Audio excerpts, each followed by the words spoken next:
រនីអំពីមិត្តល្អចូលអានការពណ៌នាខាងក្រោមរួចកត់សម្គាល់លក្ខណៈរបស់មិត្តល្អនីសា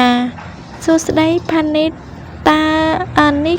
គឺភារុនជាមិត្តរបស់ខ្ញុំផានិតសួស្តីភារុនរីករាយណាស់ដែលបានស្គាល់ឯងតើអ្នកទាំងពីរស្គាល់គ្នាយូរហើយមែន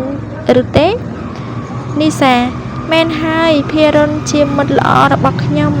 ភារុនស្លូតបូតចិត្តល្អស្មោះត្រង់និងមានអធ្យាស្រ័យល្អចំពោះមិត្តភក្តិ